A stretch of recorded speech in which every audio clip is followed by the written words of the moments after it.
Carlos, who always verbally abuses and tries to control me, was caught cheating. During a trip with his mistress, they both got into an accident. When I went to visit, Carlos blurted out an unbelievable lie with a straight face.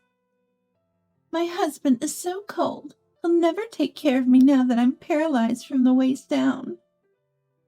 Then Carlos, brimming with confidence, proclaimed loudly, "Don't worry, Alice. I'll have Hannah take care of both of us." "What?" Carlos turned to me, clasping his hands together. "Please take care of us." "I'm asking you to." "Let Alice decide on the interior. You just need to quietly do as we say." "Carlos is strict with Hannah." "She's just a housekeeper after all." Their outrageous words ignited a deep anger within me. "Take care of you, you say? What are you even talking about? You didn't wash a single dish when I broke my arm. Why don't you ask your mistress?" "I am Hannah Johnson, a 52-year-old homemaker. I live with my husband Carlos and his stepchild Percy. Carlos seemed hardworking and sincere when we dated, but after we married, he turned out to be a typical henpecked husband. I was confused, but Percy, who lost his mother at a young age, adored me like his real mother. The bond between Carlos, Percy, and me was so endearing that I couldn't break it, so I decided to wait and see, hoping that someday Carlos would change. The first time I felt something was off was 2 years after our marriage. When Percy entered 4th grade, I had more free time and thought about starting a job. Carlos, having attended a prestigious private university, planned to send Percy to prep school and tutoring since kindergarten. Many of my mom friends were considering prep schools for their kids too. Inspired by them, they began working to save for education costs, and I wanted to follow suit. Above all, staying at home, just doing housework and childcare, felt like I was cut off from society. Hey, Jane and Nancy started working part-time. Maybe I should apply too. If I work as a cashier at the supermarket, I could be home by afternoon. When I brought it up to Carlos, who had just returned from work, he inexplicably got angry. "Are you saying my salary isn't enough?" "I'm not saying that at all. You're a chief and earn a good salary for someone in your 40s, and I appreciate that. But if Percy wants to go to college, we'll need to save more." I couldn't understand why Carlos was getting angry. I tried to reason with him in a calm voice, not to be drawn into his agitation. "My salary should be enough to get by." "For now, yes, but if Percy wants to go to college far away or live alone, we won't have enough." "He wants to go to the same college I did." "That's because you've talked to him a lot about it. His feelings might change when he's in 9th grade. Plus, we need to save for retirement." Carlos frowned unhappily. "Do you, a housewife, want to live in luxury? I already let you go to the hair salon and buy clothes. You have plenty of freedom." "With your permission every time. Yes, I want more financial freedom." Carlos looked at me suspiciously. "Are you having an affair?" "No, I'm not," I retorted immediately. The conversation was veering off course. "We're talking about Percy's education funds, or do you just hate the idea of me working?" I asked, puzzled, and Carlos looked displeased. "Of course, it's like saying I can't provide for the family. People won't think well of me." "What era are you living in? No one thinks like that anymore. I'm healthy. We don't have small children or family members needing care. I get envious hearing mom friends starting work." "What happens in other houses is irrelevant." Carlos raised his voice, crossed his arms, and looked down at me smirking. "Someone as slow as you couldn't possibly do a job properly. You can't even do housework perfectly, let alone balance it with a job. What? If I start working, of course I'd expect you, Carlos, to share in the household chores. Carlos shouted back. What? I can't even relax at home. How much do you want to make me work? Are you a demon? I'm trying to balance work, housekeeping, and parenting. It's hard to do it all alone. That's why I need your help, at least on weekends. The idea of making your husband do housework is wrong. The wife's job is to keep the house in order so the husband can focus on his work. And you can't even do that perfectly, yet you want to work? What are you thinking? Fine, never mind. I got fed up and ended the conversation. There seemed to be no hope of working outside. I gave up on convincing Carlos and continued as a housewife, focusing on childcare and housework. A few years later, when I went shopping by bike to the local supermarket, I swerved to avoid a cat that darted out from a corner and crashed into a lamppost. My right arm was in severe pain, so I abandoned shopping and went to the orthopedic clinic. It was a fracture with a recovery time of 1 month. Percy, now in 9th grade, saw my condition and looked troubled. Wow, that looks painful. I'll help with the housework as much as I can, Mom. You shouldn't overdo it. Thank you. That's a big help. However, Carlos's reaction was unexpected. He looked at my cast with an annoyance and blurted out, You can still make my lunch, right? Sorry, I can't grip a knife with my dominant hand injured. Did you buy lunch from the grocery store for a while? Breakfast will be frozen food for now. Carlos turned red with anger. A housewife who can't clean, cook, or take care of her husband? What's the point of having you around? I hate the idea of supporting a freeloader. But the doctor said I shouldn't move it too much. I'm sorry. Can you bear with it for just 1 month? When I acted apologetically, Carlos finally calmed his anger. It can't be helped. Kicking out an injured person would leave a bad taste. Be thankful for my kindness in keeping a useless person like you around. His arrogant words were frustrating, but I just smiled thinly and didn't argue. Then Carlos really just left me at home, not even bothering to wash a single dish he used. I managed to get by until the cast came off, with the help of the kind Percy. I kept quiet about my injury, even when my mother Molly called from home. I didn't want to worry her. Your aunt passed away. Come back home for a while to take care of some things. All right, but it's a 2-hour flight. I'll find some time to come back soon. I replied, and, after the cast was removed, I used visiting my mother as an excuse to return home. With college admission looming, Percy was studying hard every night at cram school and attending special lectures during holidays. I tried to support him within my capabilities, preparing stomach-friendly late-night meals and gathering information about his desired universities. One day before the holiday, Carlos came back from work and seemed unusually cheerful. Man, I've got a business trip during the holiday. It's really busy and troublesome. I immediately understood. It must be a trip with his mistress. For a few months, his overtime had increased suddenly. He started caring more about his appearance, and trips out of town became frequent. Recently, he even took his phone to the bathroom, which seemed odd. That's tough. Los Angeles? New Orleans? Seattle, but it's not for sightseeing. Don't expect any souvenirs. I won't be buying anything. Carlos becomes talkative when he lies. He never brought back souvenirs from business trips before. I almost laughed. As Carlos happily packed his brand-name suits and shirts into his suitcase, I said pointedly, You seem quite excited for a business trip. I'm going to play golf with a client. He's a good match for me, and I'm looking forward to dinner, too. Oh, really? There was even a Seattle guidebook nearby. His blatant lies angered me, so after Carlos left, I spread out divorce papers on the dining table.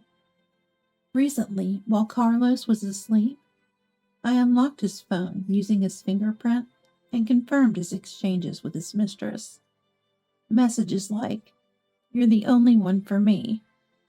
We need to be careful not to get caught by your wife," and "Let's lie about a business trip and meet at a hotel," were undeniable. I took photos of the messages and sent them to my phone. There was no escaping this evidence. But with limited proof and not wanting to disturb Percy before his exams, I planned to confront Carlos about divorce. After gathering more evidence, like photos of the two together. While cleaning, an unknown number called my mobile phone. Suspicious, I answered, and it was from the emergency center of the city hospital. "Are you Mrs. Johnson?" "Yes." "Mr. Johnson has been in a car accident and is seriously injured." I held my breath in shock. "His life isn't in danger, but he needs emergency surgery. Can you come immediately?" "I understand." I was surprised by how much I was shaken. Even though my love for him had faded, it seemed I still had feelings of concern for him. I quickly prepared things like change of clothes and toiletries for the hospital stay, and rushed to the hospital. There, I was immediately guided to Carlos's side. Carlos was in a semi-conscious state and didn't seem to recognize me. Blood seeped through the gauze on his forehead, and one side of his face was swollen and dark red. Soon a doctor arrived and told me the shocking news. "We did a CAT scan earlier, and Mr. Johnson has damaged his spinal cord. Even with surgery, there's a high likelihood he'll be paraplegic." "What?" "Please proceed with the admission formalities immediately." "Understood." As I stepped out into the hallway, a police officer was waiting. He wanted to hear about the accident, but the person who was in the car with Carlos and the person he collided with were both unable to speak. As the officer was leaving, I took a chance and asked, "What about the person who was with him?" "It was a woman in her 30s. Ah, as I thought. Even though I expected it, I felt a slight shock. It must be his mistress. That night, Carlos underwent surgery to repair a spinal cord injury. While some functions were restored, he was left with lower body paralysis. I took care of the admission and attended the surgery, but after that, I couldn't bring myself to visit him and asked Percy to do it. However, there was a day when Percy couldn't go, so I packed Carlos's clothes in a bag and went to the hospital room. Carlos, whom I'd met for the first time in a month, seemed surprisingly cheerful. I was shocked because I thought he would be upset about being paralyzed. He had started rehabilitation and was expected to be discharged next month. That meant we needed to remodel the house. Our old house had steps and narrow corridors, making it quite inconvenient for wheelchair use. We would receive disability benefits, and Carlos could switch to remote work, so money wasn't a problem. But the thought of having to take care of Carlos in the future weighed heavily on me. With this situation, it seemed hard to bring up divorce, like abandoning an injured person. I was about to just hand over the clothes and leave when Carlos invited me to the lounge. "I'll treat you to a coffee as a thank you for coming." "No, that's okay." "Don't be shy." I thought maybe he had gone a bit crazy from hitting his head, but when we got to the lounge, the mystery was solved. In a deserted room, a woman in a wheelchair just like Carlos was waiting for us. "Alice, it's been a day." "Carlos, I've missed you. It's hard to meet with all the tests and rehab. Carlos's sloppy demeanor made me tighten my expression. So, this woman was his mistress. They must have had the accident while on a date. I watched them hug each other, leaning forward from their wheelchairs with a feeling of disbelief. What was Carlos thinking? Introducing me to his mistress? Carlos is lucky to have such a kind son. He'll be in good hands after discharge. Alice sighed. My husband is so cold. He'll never take care of me now that I'm paralyzed from the waist down. Then Carlos boldly proclaimed, Don't worry, Alice. I'll have Hannah take care of both of us. What? In front of a stunned me and Alice, Carlos turned to me, clasping his hands together. Please take care of us. Right. Taking care of one or two. It's all the same. Alice, convinced, mimicked Carlos and clasped her hands together. Please, I'm asking you to. And while you're at it, make the room cute when you remodel it for wheelchair access. I absolutely refuse to live in a room with bad taste. Right. Hey, let Alice decide on the interior. Your taste is the worst. You just need to quietly do as we say. Carlos is strict with you, Hannah. Of course, she's just a housekeeper. Their conversation ignited a fierce anger within me. Take care of you, you say? What are you even talking about? You didn't wash a single dish when I broke my arm. Why don't you ask your mistress? I coldly retorted, and Carlos and Alice stared at me in surprise. Hey, what are you talking about? Alice can't take care of me either, since she's also paralyzed from the waist down. Carlos frowned, and then came up with an idea. My bad for not introducing her properly. Hannah, this is Alice Davis, wife of manager Edmund. I know. Nice to meet you. I'm Alice Davis.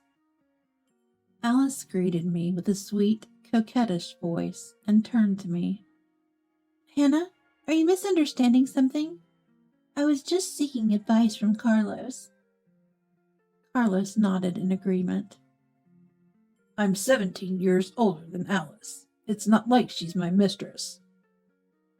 Alice likes older men, right? Edmund is 3 years older than Carlos. Carlos looked surprised. You know a lot. Well, she seems to like older men. Do I look like the type of man who would mess around with his boss's wife? I looked at Carlos with cold eyes. No, I know exactly what kind of person you are. Unaware of my disdain, Carlos passionately spun his big lie. See, when Edmund invited me to go golf, I visited their house. Since then, I've been giving Alice advice occasionally. That's right. Carlos is so reliable. I end up talking to him about all sorts of troubles with my mom friends. Oh, Hannah, are you jealous? I'm sorry. Alice smirked slyly. Interesting. In our 10 years of marriage, whenever I complained to you, I got yelled at, and when I sought advice, you belittled me. That's because your problems were too trivial. I thought they weren't worth my attention. Carlos muttered his excuse. This time, we just happened to meet on the street. We had time before her train, so we were moving in the car to find a place to talk comfortably. Then, unfortunately, we got involved in the accident. It was a disaster for us, wasn't it? I was amazed at how effortlessly such lies came to him. However, Alice went along with it, smiling. Right, we were just going to have coffee and talk, and then we got into an accident. But if you're going to take care of us, I feel relieved. Alice gave me a flattering look. Don't make decisions on your own. I never said I would take care of you. I stated this clearly, and Alice responded with a mocking laugh in a low voice. But Hannah, you're taking care of Carlos's son, right? If you can care for a child not related by blood, surely you'd be happy to care for me, the wife of a manager. Exactly, Hannah. For the past 10 years, I've been supporting you. So as a way of repaying me, you should take care of me and, of course, Alice. Their nonsensical reasoning left me speechless. So you're going to stick with the just a confidant story? Don't be ridiculous. Even middle schoolers can come up with better excuses. I glared at them and spat out. Why don't you just admit it? I was having an affair. What affair? Where's your proof? Carlos raised his voice in an uncharacteristically high pitch, clearly flustered. That's right. If you suspect something between us, then show some evidence. When I confronted them with the vivid exchanges and photos of Carlos and Alice in bed saved on my mobile phone, Carlos turned pale. How dare you look through my phone? There are things that are acceptable and not acceptable, even between spouses. I don't need to be lectured by someone who cheats. As a father, having an affair with your boss's wife while your son is working hard studying for exams is despicable. Shut up. You're not even related by blood. Don't act like his mother. Carlos's words hurt me. True. No matter how much I loved Percy as my own son, I couldn't compete with his blood-related father, Carlos. One of my fears in not divorcing sooner was the worry that young Percy might choose Carlos over me. As I bit my lip, a loud noise echoed in the quiet hallway. A nurse was pushing a bed towards us. The nurse entered the room and stopped the bed next to me. Glancing at the person lying there, I screamed in shock. Edmund? What, Edmund? Carlos also exclaimed in surprise, moving his wheelchair towards us. Mr. Davis, I'll come pick you up in 30 minutes. Understood, thank you. The nurse bowed to us and left the lounge, and Edmund used the bed's reclining feature to sit up. What a surprise! I heard you were discharged, so I didn't expect to see you here at this time. Sorry to startle you. Edmund laughed, shaking his shoulders. I told Alice, but I made it clear not to tell Carlos. I didn't want him to run away. Edmund, you were diagnosed with full-body contusions, right? Did you find anything wrong after that? Yeah, I felt worse last night, so I was admitted again for a precautionary CT and MRI. Huh? Edmund, you were injured too? Carlos looked puzzled, was met with an awkward expression from Alice. Wait, Carlos didn't know about Alice? I wondered. I had heard from the police officer on the day of the accident. Carlos's severe injury was caused by crashing into a car at a red light at high speed. And the person he hit was Edmund himself, who had contacted me. The person Carlos hit was Edmund, and the woman in Carlos's passenger seat was Edmund's wife. From Alice's reaction, it seemed that Edmund had been visiting her, and Alice had been instructed by Edmund to keep silent about the fact that their opponent was Edmund, and that he would be coming to talk to Carlos in the lounge tonight. The car you hit at 150 kilometers per hour was mine. You were unconscious, so you didn't realize it. What? I was conscious, so I knew, Alice said sourly. And Carlos's eyes widened in shock. Then why didn't you tell me? I did, when the accident happened. I said it was my husband's car. Not that. We dated here the day before yesterday. You should have told me then. If I had told you, my husband said he would demand a $50,000 affair compensation from you. Alice shouted. Just a minute ago, she was cute, but now she screamed with a demonic expression. You were just a fling. I never intended to divorce my husband. But because of the accident, he found out, and now my body is like this. I'm still young, and my life is a mess. Divorce confirmed. It's all your fault. How are you going to take responsibility? Alice. Carlos looked at her with a frightened gaze. Sorry, it's my fault. So I won't claim compensation for divorcing Alice, but of course I will from you. $50,000. Pay up. Edmund spread a wicked smile across his face. And Carlos, your insurance had expired, right? You're going to compensate for our medical bills and the $200,000 BMW you destroyed, right? Of course you'll pay, right? I asked you to drive slowly, but you had to show off in speed, idiot. Alice attacked Carlos with a harsh tone. And let me add, your endless bragging about your son is annoying. Alice contorted her face. Talking about how he has the same elite potential as you, and how he'll succeed in middle school exams and go to a state university, it's all trivial. You're a chief, but you're stingy with gifts, choose second-rate hotels and third-rate restaurants. I wondered what kind of woman would be married to someone like you. And it turns out she's not much either. What did you say? I don't want to be lectured by a woman who had an affair with this man. I immediately retorted. He's just proud and drunk on the idea of being desirable to a manager's wife. Any young and pretty woman would have done for him. That's why he drove recklessly to show off. Carlos, apparently guilty, looked down. If I mattered to you, you would have driven carefully, and now you want me to take care of your mistress too? That's a bad joke. Shut up! Carlos snapped at me, and then hesitantly spoke to Alice. Alice, you're getting divorced from Edmund, right? So there's no problem with you marrying me.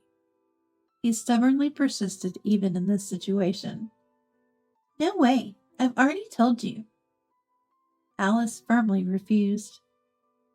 I'll just rent an apartment after I'm discharged and live alone with the help of a home caregiver.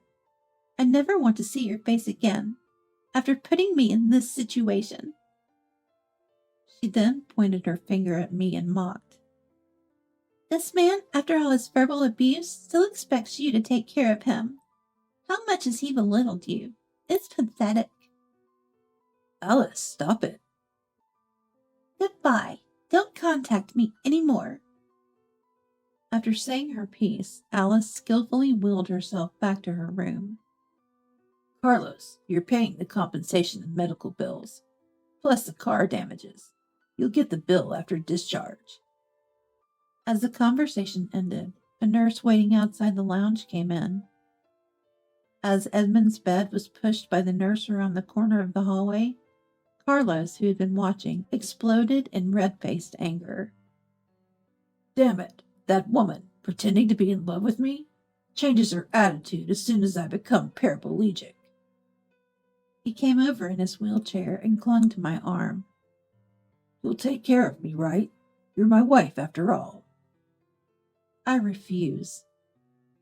I pulled out the divorce papers and a pen from my bag and slammed them on the table. I thought I'd endure until the exams were over, but I've reached my limit. Sign these now. Carlos's eyes widened. Then he said desperately, You're really going to divorce me? After I've taken care of you for these 10 years? This is how you repay me? Who took care of whom? I countered Carlos. Do you remember what you said when I broke my arm? If you can't even take care of your husband, there's no point in you being here. I hate the idea of supporting a freeloader. Be grateful for my kindness in keeping you around. Even thinking about it now, those were horrible words. I let out all my pent-up frustration.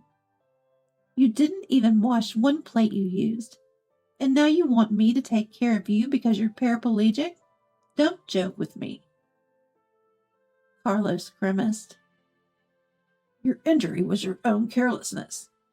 I don't have to cover for you.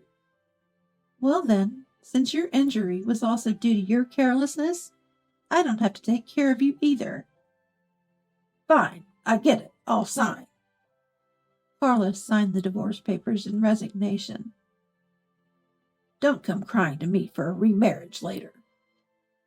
Yeah. Percy, what's wrong? Visiting hours are almost over. I was puzzled as Percy rushed into the lounge. Without answering, Percy ran to Carlos and raised his voice, which was unusual for him. Dad, the college entrance funds are gone. Do you know anything about it? Yeah, I used them. I was speechless at Carlos's nonchalant admission. Percy's gentle face turned into one of anger. Are you serious? It's crazy to take money from someone else's savings. Did you spend it on your mistress? I asked incredulously, and Carlos admitted it easily. Yeah, what's wrong with a parent using their child's money? Both Percy and I stared at Carlos in disbelief. Do you realize what you've done? I can do whatever I want. I'm the father. Carlos smirked, and I felt disgusted. How are you going to live without me? Do you think any company will hire a 52-year-old housewife? Wait, Dad, didn't you know? Percy said with a hint of disbelief. Mom inherited $1 million from the aunt who passed away recently. Huh? What? Percy, it's too early to tell. I said with a laugh. Well, that's the situation. Oh, but I'll still claim the compensation, so make sure you pay it. Fine. Percy, I'm counting on you when I get discharged. Carlos, trying to hide his shock, smiled at Percy. Even if we're divorced, the bond between parent and child remains. You'll take care of me for the rest of my life. No way.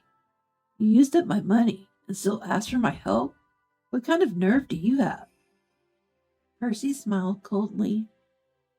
Besides, I'm going to a university far away. What?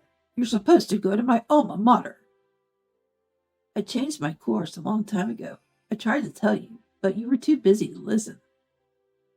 No, Percy. He was too busy flirting with his mistress. Right. In the end, the family didn't matter to him. That's not true, Carlos exclaimed in panic. I've always cared for you guys. Sure, I had an affair and spent the savings on that woman. But you're the most important to me. I've worked hard and given all my salary to Hannah. That's expected. Nothing to brag about, Percy stated firmly. I've always hated how you treated Mom harshly since I was a kid. Really? I didn't know. Of course. I prefer my parents to get along. In my friends' houses, everyone does dishes and cooking, but at home, you'd boast. Mom loved me. It was not even her blood, and I loved her back. Why did you treat her so badly, Dad? Didn't you marry her because you loved her? Percy, I saved most of my part-time earnings, and you just used them up. And now asked to be taken care of? You've always been cold to Mom, too. It's unbelievable. Percy, did you really think that about me? Carlos looked shaken. Weren't we always close, you and I? You like me more than a mother who's not even blood related, right? Even if we are blood related, I don't need a father like you. Mom's enough. I know it's tough with your condition, but I don't want anything to do with you anymore. You'll have to manage on your own. That's right. You lack too much awareness as a parent. It's sad to be disowned by your own son. Leaving a stunned Carlos in the lounge, Percy and I headed home together. Carlos, who had frivolously cheated with his boss's wife, was now divorced by me, abandoned by Percy, and left utterly alone. Additionally, he was burdened with the vast debt of paying Edmund's compensation, medical bills, the cost of the B&W, and reimbursing Percy's college fund. After his discharge, Carlos, overwhelmed by his debts, went to Edmund's house to apologize and beg to keep his job. Thanks to Edmund's leniency, Carlos wasn't demoted and resumed work remotely, but the rumor of his affair with Edmund's wife spread quickly. He was gossiped about whenever he went to the office and eventually found it unbearable, leading to his resignation. Carlos, having lost his job, asked his relatives for money. Initially, they sympathized with him, but after learning he had spent Percy's college preparation funds, they criticized him.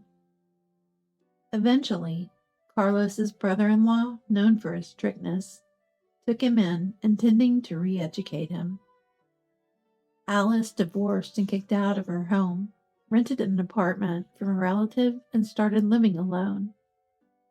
She reluctantly began working on a computer, relying on home caregivers during the day. However, due to her difficult personality, she constantly quarreled with them. Eventually, only the harsh and blunt caregivers would come, and Alice reportedly spends her days being scolded and crying. I, finally free from Carlos, used the inheritance from my aunt and the compensation from Alice to fund Percy's college. With the remaining money, I bought a condominium and am enjoying life alone.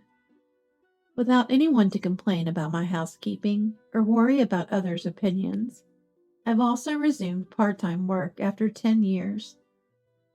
My days are busy but fulfilling. Recently, Carlos sent me an incredulous message. Hey, you must be lonely without me, right? Should I come to see you? I've taken care of you all these years. You owe me gratitude money. I refused his persistent requests, but he must have asked Percy for my address, as he eventually showed up in a taxi outside my condominium, loitering around. I called the police and he was arrested. In the end, it was just a filing of charges, but it turned out he had been loitering around Alice's apartment too.